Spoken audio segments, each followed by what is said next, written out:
नमस्ते, मैं Anupama Bharti, rehab psychologist Prakanti counselling centre की तरफ से आपका अपने चैनल में हार्दिक स्वागत करती हूँ। आज का हमारा टॉपिक है अल्कोहल डिपेंडेंट सिंड्रोम यानी कि एडीएस। टॉपिक शुरू करने से पहले आज मैं लास्ट में आपको एक टेस्ट के बारे में बताऊंगी, जिससे हम यह समझ पाएंगे कि हम सोशल ड्रिंकर हैं या फिर अल्कोहल डिपेंडेंट सिंड्रोम से ग्रसित हैं। तो सोशल ड्रिंकर की जब बात आती है तो सोशल ड्रिंकर किसे कहते हैं? सोशल ड्रिंकर उसे कहा जाता है जो कभी कभी ओकेजन पे लेते हैं, मतलब किसी पार्टी में गए और पार्टी में उन्होंने ड्रिंक कर लिया, लेकिन उनके ड्रिंक करने से वो कभी कभी लेते हैं और नेक्स्ट डे वो फिर से उठ करके अपने काम पे चले जाते हैं, या उसके ड्रिंक करने से उनके रिलेशनशिप इश्यूज या फिर उनका हेल्थ या फिर उनके फाइनेंशियली प्रॉब्लम्स नहीं आती हैं। लेकिन वहीं पर जब एडीएस की बात आती है तो अल्कोहल डिपेंडेंट सिंड्रोम में क्या होता है कि यह एक क्रॉनिक डिजीज़ है जिसमें व्यक्ति शारीरिक और मानसिक रूप से अपने को संतुष्ट करने के लिए अल्कोहल को लेता है, और इसका रिजल्ट यह होता है कि उसका हेल्थ ख़राब हो जाता है, वह सोशल और फाइनेंशियली, यहाँ तक कि उसके रिलेशनशिप में भी इशू आना स्टार्ट हो जाते हैं, मतलब कि प्रॉब्लम आना स्टार्ट हो जाते हैं। इस बीमारी से ग्रसित व्यक्ति जब अल्कोहल को छोड़ने की कोशिश करते हैं तो उन्हें फिजिकल या साइकोलॉजिकल प्रॉब्लम्स होना शुरू हो जाता है, जैसे नींद ना आना, हार्ट बीट तेज होना, घबराहट, हाथों में कंपन या फिर चिड़चिड़ाहट, या छोटी छोटी बातों पर बहुत ज़्यादा गुस्सा होना जैसे परेशानियों का सामना करना पड़ता है। और वह इन परेशानियों को सही करने के लिए या अपनी तलब या क्रेविंग को कंट्रोल नहीं कर पाने की स्थिति में फिर से अल्कोहल ले लेते हैं। एक कहावत भी है कि पहले व्यक्ति शराब को पीता है, फिर शराब को ही पीता है, और अंत में शराब व्यक्ति को पीता है। जो भी व्यक्ति इस बीमारी से ग्रसित होता है उसके कुछ फीचर्स या सिम्टम्स या लक्षण होते हैं जिससे कि हम समझ सकते हैं या आप समझ सकते हो कि एडीएस से ग्रसित है या नहीं है। पहला होता है क्रेविंग, मतलब तलब, कि वह ड्रिंक करने की तलब होती है और उस क्रेविंग को कंट्रोल नहीं कर पाते हैं और ड्रिंक कर लेते हैं। यहाँ तक कि डिसीजन लेने की क्षमता में कमी आ जाती है, सेल्फ कंट्रोल समाप्त हो जाता है। इसमें व्यक्ति में हाथों में या फिर शरीर में कंपन होता है। ऐसे रोगियों में ब्लैकआउट भी पाया जाता है, जैसे उनकी मेमोरी हार्श हो जाती है, वह याददाश्त में कमजोरी आ जाती है। इस तरह की इस एडीएस से ग्रसित व्यक्तियों में और कौन कौन सी बीमारियां हो सकती हैं, जैसे साइकोलॉजिकल या फिजिकल, कौन कौन सी बीमारियां होती है। फिजिकल की बात की जाए तो सबसे पहला इसमें 3 स्टेजेस होते हैं। पहला होता है अल्कोहलिक फैटी लीवर डिजीज़, दूसरा होता है अल्कोहलिक हेपेटाइटिस, तीसरा होता है अल्कोहलिक सिरोसिस। पहले स्टेज की बात की जाए तो सभी लोग जानते हैं कि अगर जब अल्कोहल ली जाती है तो फैटी लीवर की समस्या देखने को मिलती है कि लीवर में फैट हो जाता है। दूसरा होता है अल्कोहलिक हेपेटाइटिस, यानी कि इसमें क्या होता है कि रोगी को जॉइंडिस या थकावट या फिर हल्का फुल्का फीवर या फिर वेट लॉस जैसी समस्या देखने को मिलती है। थर्ड स्टेज जो होती है अल्कोहलिक सिरोसिस, यह बहुत ही खतरनाक होता है, जिसमें लीवर पूरी तरीके से डैमेज्ड हो जाता है और रोगी को डायलिसिस पे रखा जाता है, क्योंकि वह पानी तक को भी डाइजेस्ट नहीं कर पाता है। अगर वो पानी को भी पीता है वो तुरंत वॉमिट कर देता है, मतलब कि उल्टी कर देता है।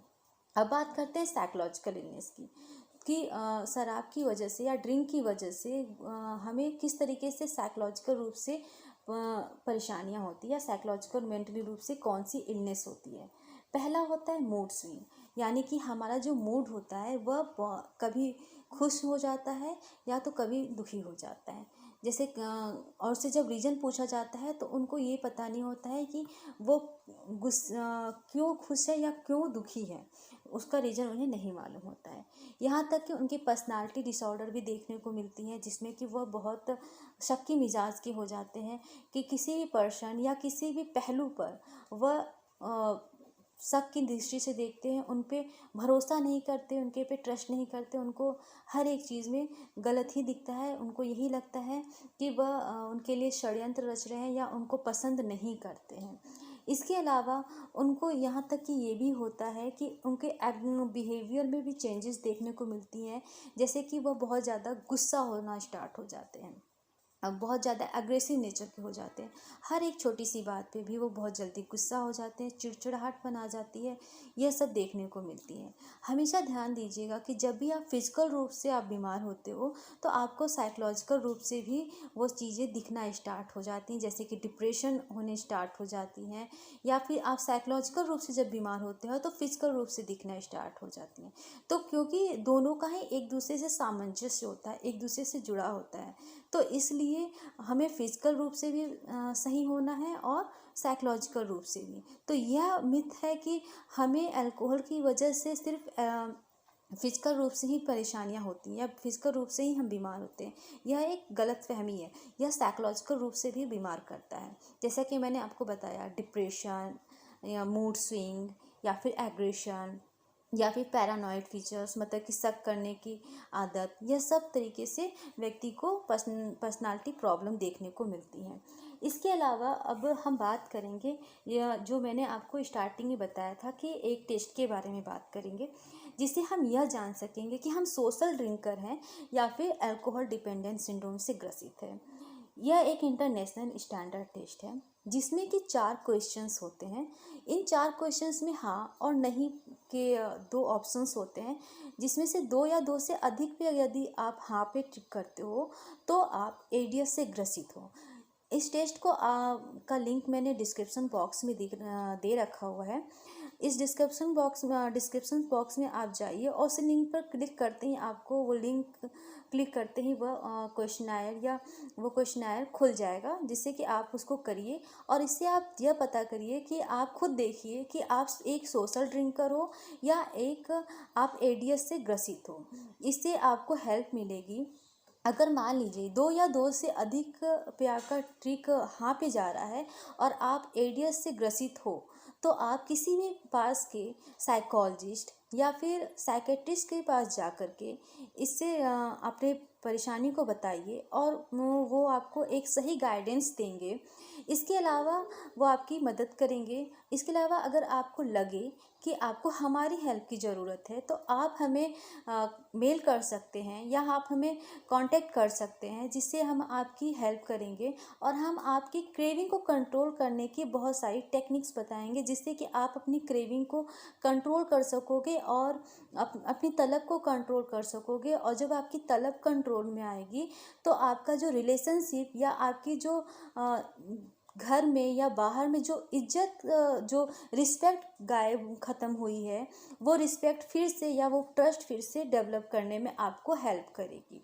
इसके साथ ही साथ आपके हेल्थ को भी इम्प्रूव करेगी और आपके रिलेशनशिप, आपके फाइनेंशियली हर एक तरह से, हर एक पहलू पर आपको मदद करने में करने में आपकी हेल्प करेंगे।